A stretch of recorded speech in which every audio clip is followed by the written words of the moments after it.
Today we are going to study heat budget. Heat budget का topic हम लोग आज पढ़ते हैं। हीट बजट का हम लोग टॉपिक पढ़ते हैं।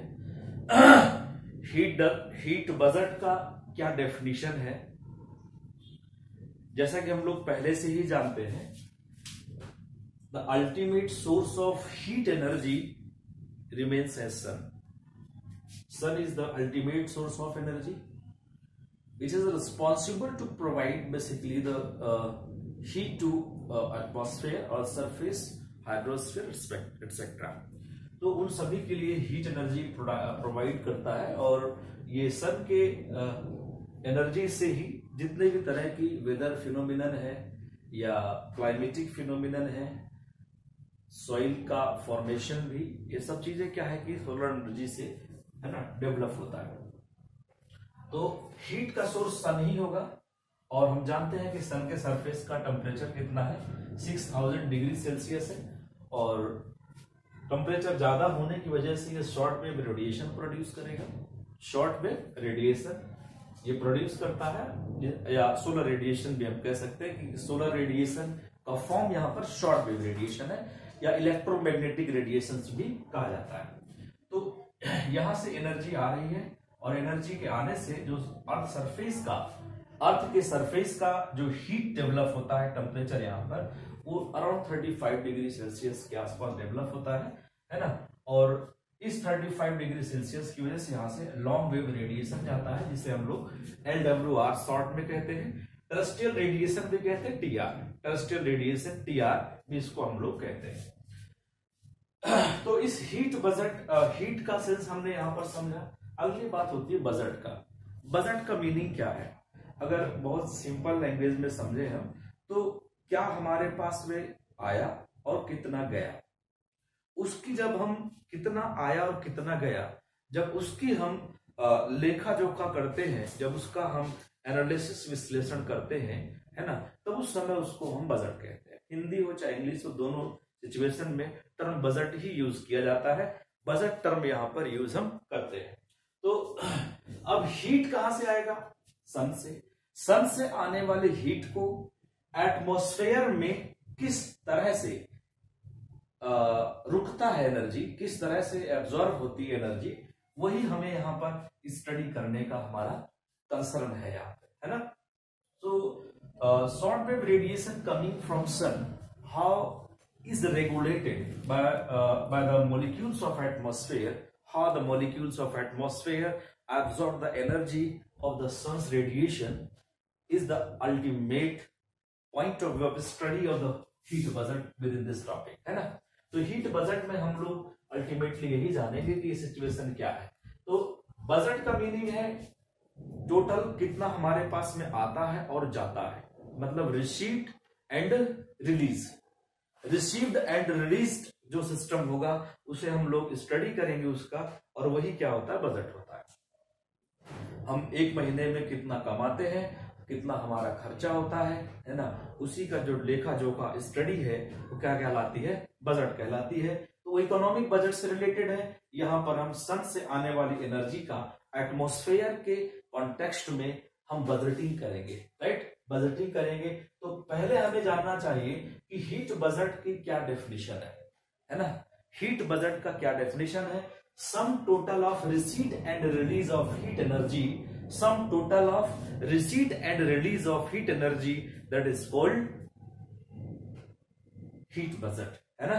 तो कितना एनर्जी सन से, है ना, एटमॉस्फेयर ले रहा है, और किस तरह से एटमॉस्फेयर यहां से रिलीज करता है, वही तो एटमॉस्फेरिक हीट बजट होगा, है ना।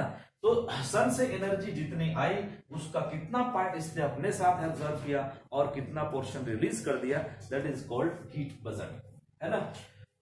अब आता है types of atmospheric heat budget. Second point है types of atmospheric heat budget. मैं इस फैक्ट को भी यहां पर अभी एक्सप्लेन करूंगा बहुत अच्छे से, लेकिन पहले हम लोग टाइप्स ऑफ हीट बजट पे थोड़ा सा डिस्कशन करेंगे, फिर इस पे दोबारा आके उसको कंप्लीट करने के बाद फिर इसी पॉइंट पर आना है। पहला होता है surplus heat budget. Surplus heat budget को हिंदी में कहते हैं अधिशेष ऊष्मा बजट कहते हैं। सरप्लस हीट बजट का क्या सेंस है? सरप्लस का मतलब ज्यादा होगा, सरप्लस का मतलब बजटिंग का सिस्टम वहां पर ज्यादा रहेगा। तो कब होगा वो, है ना, ऐसा कंडीशन कब बनेगी, सरप्लस हीट बजट कब होगा, if receipt is more than release. Sun से आने वाली जो एनर्जी है ना, एटमॉस्फेयर जितनी एनर्जी अब्सॉर्ब कर रहा है उससे कम अगर रिलीज करता है तो ऐसी कंडीशन में सरप्लस हीट बजट बनता है। ऐसी कंडीशन में क्या बनेगा, सरप्लस हीट बजट यहां पर डेवलप होगा, राइट। तो ये सिचुएशन कब कब बनेगी कि एटमॉस्फेयर ज्यादा एनर्जी ट्रैप करेगा और, है ना, कम रिलीज करेगा, कम एनर्जी को रिलीज करता है। तो जब समर सीजन की हम बात करते हैं, नदर्न हेमिस्फीयर की बात करें तो मार्च, अप्रैल, मई, जून, जुलाई, अगस्त, सितंबर, ये जो समय है इसमें थोड़ा सा गर्मी का लेवल, है ना, ज्यादा रहता है। तो यहां पर समर सीजन में जो सन से एनर्जी एटमॉस्फेयर एब्जॉर्ब करता है वो ज्यादा होता है और रिलीज कम करता है, मतलब जो छोड़ता है वो कंपैरेटिवली कम होता है, इसलिए surplus heat budget summer season में बनता है। दूसरी कंडीशंस होती है यहां पर, अगर हम पूरे दिन की बात करें, बेसिकली 24 घंटे का, तो दिन में करीब आप समझ सकते हैं 11 से लेके 4-5 बजे तक, 4 बजे तक, है ना, टेम्परेचर कंडीशंस कंपैरेटिवली ज्यादा रहती है ना। तो वो हो गया आपका सरप्लस का इन 24 आवर्स, है ना। एनुअल देखा आपने, फिर उसके बाद 24 आवर्स की बात होती है। फिर एक और भी सिनेरियो होता है ना, मतलब यहां से रिजल्ट आता है summers experience surplus heat budget, है ना। उसके बाद में डे टाइम, अगर हम डे टाइम की बात करें तो वहां पर भी सरप्लस हीट बजट की कंडीशन बनेगी, एनर्जी ज्यादा एटमॉस्फेयर एब्सॉर्ब करेगा और रिलीज कम करता है। थर्ड पॉइंट है global warming.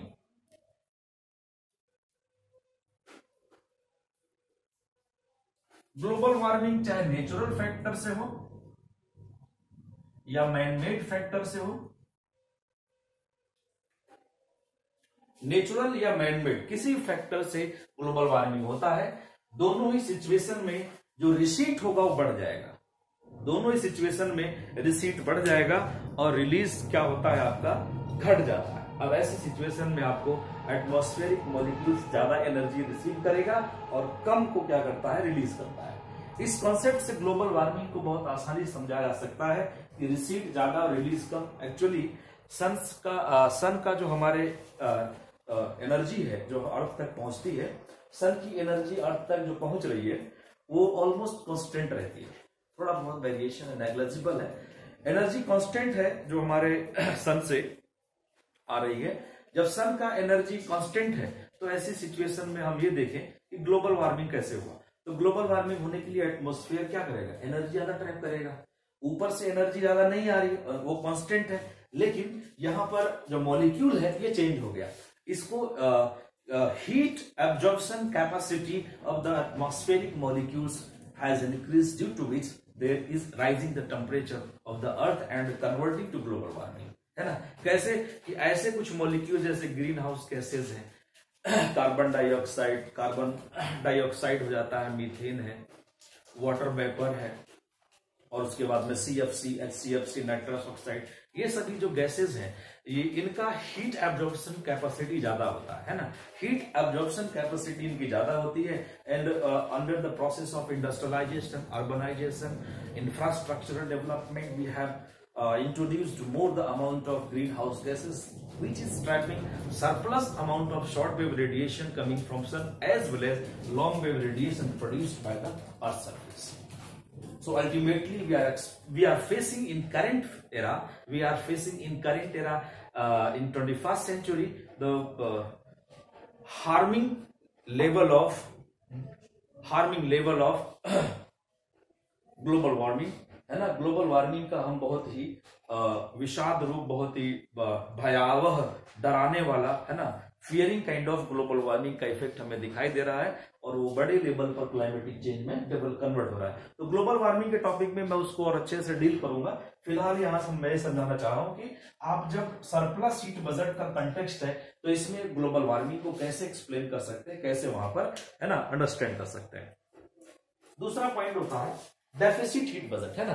Second point is deficit heat budget. तो जब deficit heat budget balance heat budget की बात होगी तो उस समय क्या होगा, in case of balance heat budget, right,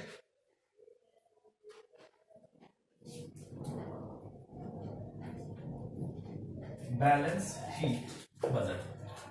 heat budget के सिनेरियो में सिस्टम ऐसा बनता है कि receipt is equals to release, जितना एनर्जी आ रही है उतनी एनर्जी जाती है। तो ऐसे केस में उसको हम क्या कहते हैं, जितना एनर्जी आ रही है उतनी ही एनर्जी अगर वापस जाती है तो उसको हम लोग क्या कहते हैं, बैलेंस हीट बजट कहते हैं। ये कब कब सिचुएशन बनती है, ये सिचुएशन आपको ऑटम एंड स्प्रिंग सीजन्स में बनता है। ऑटम एंड स्प्रिंग सीजन्स में, है ना, बैलेंस हीट बजट की सिचुएशन बनती है। दूसरा सिचुएशन कब बनती है, मॉर्निंग से के आसपास और इवनिंग के आसपास भी, है ना, 24 आवर्स में हम इस बात को जान सकते हैं, है ना। And whenever there is global normal climatic phenomenons, there would be the balance heat budget scenario of the atmosphere, है ना, एटमॉस्फेरिक मॉलिक्यूल्स का balance heat budget scenario exist करेगा। थर्ड कंपोनेंट की हम बात करते हैं, डेफिसिट हीट बजट की हम बात करेंगे।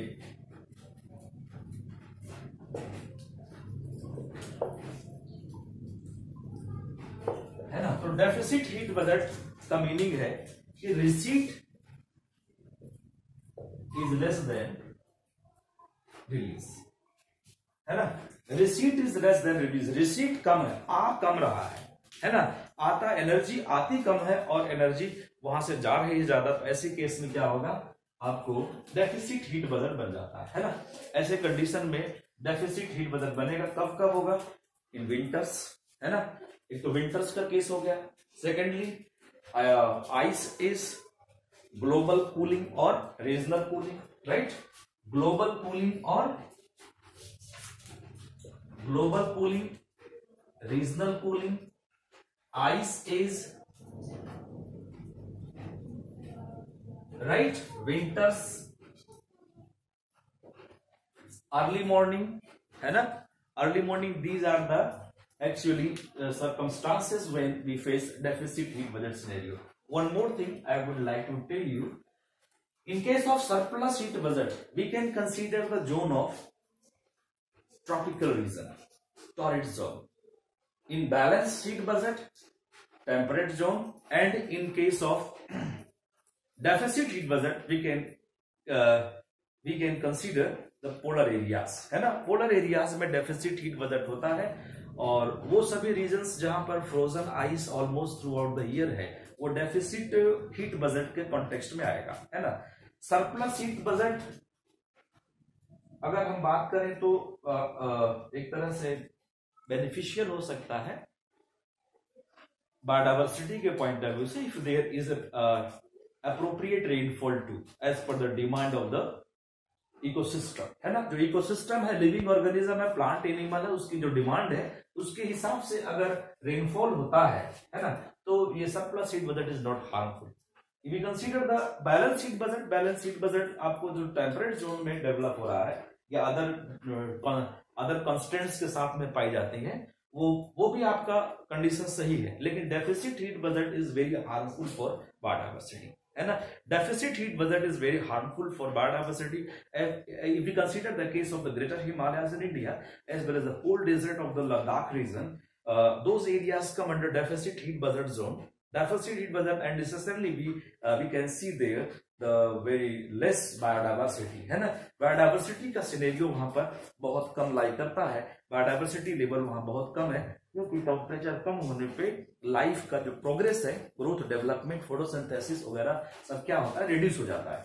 ऐसे कंडीशन में deficit heat budget is not appropriate for the either life of human being और अदर लिविंग ऑर्गेनिज्म। चाहे कोई भी लिविंग ऑर्गेनिज्म हो, ह्यूमन बीइंग्स, उसके लिए ये अप्रोप्रिएट नहीं है ये सिचुएशन। इसके बाद हम लोग आते हैं यहां पर कि सन से एनर्जी हीट बजट के पॉइंट को जो बेसिकली बच्चे बहुत अच्छे से जानना चाहते हैं, समझना चाहते हैं, उस पर हम लोग चलते हैं, है ना। तो सन शॉर्टवेव रेडिएशन प्रोड्यूस करता है जिसके पास एनर्जी बहुत ज्यादा है, इलेक्ट्रोमैग्नेटिक रेडिएशन प्रोड्यूस करता है, और सन से एनर्जी जितना आ रही है हम उसको मान लेते हैं 100 यूनिट, सॉरी, है ना। 100 यूनिट एनर्जी हम उसको सपोज कर लेते हैं। जब 100 यूनिट एनर्जी सन से सरफेस की तरफ मूव करता है तो उसमें से 35 unit without heating the atmosphere reflect back to space, है ना। Without heating the atmosphere reflect back to space, है ना। जो इसमें से 100 यूनिट्स में से 35 स्पेस चला जाता है, एटमॉस्फेयर में रुकता, कहा जाता है स्पेस, और उसमें स्पेस में भेजने के लिए 35 यूनिट एनर्जी को रिस्पॉन्सिबल फैक्टर क्लाउड्स है। क्लाउड्स में 27 यूनिट क्लाउड्स रिफ्लेक्ट बैक करता है। ग्लेशियर्स से 3 यूनिट्स, कहीं कहीं 2 यूनिट्स मेंशन किया गया है। अदर्स जो है उसमें आपको कितना आता है, 5 यूनिट्स आता है। अदर्स में क्या होगा, है ना, अर्थ सरफेस का रिमेनिंग पोर्शन वो सभी किस में आता है, अदर्स में आता है, ठीक है। तो ये आपका 35 यूनिट का कंसेप्ट हुआ। बचा कितना, 65 unit starts to interact with the molecules of atmosphere, है ना। एटमॉस्फेयर के मॉलिक्यूल से इंटरेक्ट करना स्टार्ट करता है, जिसमें से 14 यूनिट, है ना, 14 यूनिट क्या करता है, इसमें एटमॉस्फेरिक मॉलिक्यूल्स ट्रैप कर लेते हैं। Remaining 51 reaches to surface of earth, है ना। And due to this 51 unit temperature of the surface becomes 35 degrees Celsius according to NCERT. Temperature becomes 35 degree, and this 35 unit this 35 degrees Celsius temperature is far less than the 6000 degrees Celsius temperature of sun's surface. That's why here long wave radiation is produced by the earth's surface, that is also known as terrestrial radiation. We call it terrestrial radiation too. So through terrestrial radiation, this 51 unit of energy starts moving towards space, but in the path again 34 unit of energy trapped by the molecules of atmosphere. Again 34 unit of energy is trapped by the molecules of atmosphere, and remaining of 51, that is 17 unit, reaches to space without hitting the atmospheric molecules. So again I would like to repeat, this 51 unit of energy try to maintain the temperature of surface of Earth by 35 degrees Celsius, and due to 35 degrees Celsius of temperatures, our surface produces long wave radiation, that is also known as terrestrial radiation. This terrestrial radiation, while moved towards the space, 34 unit out of 51 is trapped by the molecules of air, atmosphere, and remaining 17 reaches to space without hitting the atmospheric molecules. Now 17 space चला गया, 34 यहां trap हो गया। इन दोनों को अगर हम जोड़ देते हैं, है ना, इन दोनों को अगर ऐड कर दें तो हमारे पास में 34 + 14 is equals to 48 unit. So this 48 unit of energy, 14 from the short wave radiation and 34 from long wave radiation, total becomes 48 unit of energy, plays role in heating the molecules of atmosphere or supports in heating the atmosphere. Atmosphere को heat करने में ये support करता है। Next point आता है कि 35 + 17, है ना, 35 + 17 इज इक्वल्स टू 52 यूनिट, है ना। 52 unit energy reaches to space and does not play role in heating the atmosphere. Atmosphere को हीट करने में सपोर्ट नहीं करता है। This 48 unit energy try to maintain the temperature of atmosphere, but whatever the temperature develop of atmosphere, that produces long wave radiation, certain kind of radiation, and through the long wave radiation produced by the atmospheric molecules, this also goes back to space, है ना। तो ये 48 unit energy भी क्या करता है, space में ultimately पहुंच जाता है। ऐसा नहीं हो तो 48 यूनिट एनर्जी अगर हर दिन एटमॉस्फेयर में ऐड होगा या हर साल भी ऐड होता है तो 10 साल में, 2 साल में, 1 साल में, है ना, सिचुएशन बहुत खराब हो जाएगी। तो ये 48 यूनिट एनर्जी एटमॉस्फेयर से क्या करती है ना, रिलीज हो जाती है, जिसकी वजह से फिर ग्लोबल बैलेंस हीट का क्रिएट होता है ना, ग्लोबल हीट बैलेंस क्रिएट होता है। अब यहां पर हम ये देखना चाहें कि जो टोटल हमने एटमॉस्फेयर का यहाँ बजट देखा डिजिटल वैल्यूज में, कंसेप्चुअल तो आपने समझ लिया, जो डिजिटल में देखा इसका थोड़ा सा एनालिसिस हम लोग करते हैं कि भाई यहां पर जो 34 टोटल रिसीट है हमारे पास सन से, टोटल रिसीट है वो 100 यूनिट है, और टोटल अगर रिलीज की बात करें, टोटल रिसीट राइट, और अगर हम टोटल रिलीज की बात करते हैं, total release is also that is 52 unit and 48 it becomes 100, है ना। तो 100 यूनिट यहां से रिलीज भी हो जाता है। तो जब total receipt, if receipt is equals to release, है ना, अगर receipt is equals to release होता है तो हम क्या कहते हैं उसको, ग्लोबल हीट बैलेंस। तो बैलेंस हीट बजट का सिचुएशन होगा, क्या क्या सिचुएशन होगी, बैलेंस हीट बजट। यहां पर एक छोटी सी बात मैं और करना चाहूंगा कि जब सन से एनर्जी 100 यूनिट आ रहा था, जब सन से एनर्जी 100 यूनिट आ रही है तो उस 100 यूनिट का ओनली 14 यूनिट ड्राइव करता है। क्यों ऐसा है, क्योंकि शॉर्ट वेव रेडिएशन के पास एनर्जी ज्यादा स्ट्रेट मूव करता है और एयर मॉलिक्यूल से इंटरेक्ट कम करता है, ठीक है। तो यहां से 40 यूनिट ड्राइव हुआ, और जब लॉन्ग वेव रेडिएशन 151 यूनिट जा रहा है वापस, तो उस समय 34 यूनिट ड्राइव हो रहा है। इसका कारण क्या, इसमें एनर्जी लेवल कम है, जिसकी वजह से डायगोनल मूव करता है, जिस मॉलिक्यूल से इंटरेक्ट करेगा मॉलिक्यूल क्या करेगा, इसको अपने पास एब्जॉर्ब कर लेगा। तो इसलिए ज्यादा से ज्यादा energy long wave radiation, lesser energy with in the long wave radiation responsible for trapping of the 34 unit of energy out of 51। इस 51 में से 34 यूनिट एनर्जी यहां पर ट्रैप होता है, जबकि 100 यूनिट जब सन से चलता है तो 14 यूनिट ओनली ट्रैप होता है। इसका मतलब क्या है, atmosphere is heated mainly by long wave radiation, है ना। लॉन्ग वेव रेडिएशन क्या करता है, मेनली एटमोस्फेयर को हीट करने के लिए रिस्पॉन्सिबल है। तो हम क्या कह सकते हैं, atmosphere is heated basically through long wave radiation. Atmosphere long wave radiation के थ्रू बेसिकली हीट होता है। अगर कभी ऐसा क्वेश्चन आ जाए, justify that atmosphere is heated mainly through long wave radiation और टेरेस्ट्रियल रेडिएशन, है ना, तो उस समय आप इस हीट बजट के कॉन्टेक्स्ट को आप डिस्कस करते हुए इस पॉइंट को यहां पर मेंशन कर देना। एक पॉइंट यहां पर और छोटा सा बोलना चाहूंगा मैं कि सोलर रेडिएशन और short wave radiation considered as solar radiation और short wave radiation atmosphere plays role of transparent medium for short wave radiation and as a opaque medium for long wave radiation, है ना। ऐसा क्यों है, क्योंकि short wave radiation आ रहा है तो कुल 14 यूनिट एनर्जी ट्रैप हो रही है, और लॉन्ग वेव रेडिएशन जा रहा है तो उस समय 34 ट्रैप हो रही है। ये लगभग आपको 70% एनर्जी है और ये 14% है ना। तो जब मैक्सिमम एनर्जी ट्रैप हो जाए तो ओपेक मीडियम होगा, और मैक्सिमम रिलीज हो जाए तो वो क्या होगा, ट्रांसपेरेंट मीडियम होगा। तो ऐसी कंडीशन में एटमॉस्फेयर का ड्यूअल कैरेक्टरिस्टिक है। For short wave it plays role of transparent medium and for long wave as what, opaque medium, है ना। तो इस वीडियो को आप लोग जो मैं यहाँ पर बना के अपलोड कर रहा हूं अच्छे से समझने की कोशिश करो। अगर किसी तरह का क्वेरी आपको आती है तो आप मुझसे मेरे कॉन्टैक्ट नंबर 8800388401 पर, है ना, कॉल कर सकते हैं। आप हमसे क्वेरीज कर सकते हैं। कोई क्वेश्चन आप लिखते हैं तो ये मेरा व्हाट्सएप नंबर भी है, आप इस पे मुझे क्वेश्चन लिख के शेयर करिए, मैं आपको उसको चेक करके बताऊंगा। Thanks to all watching my video.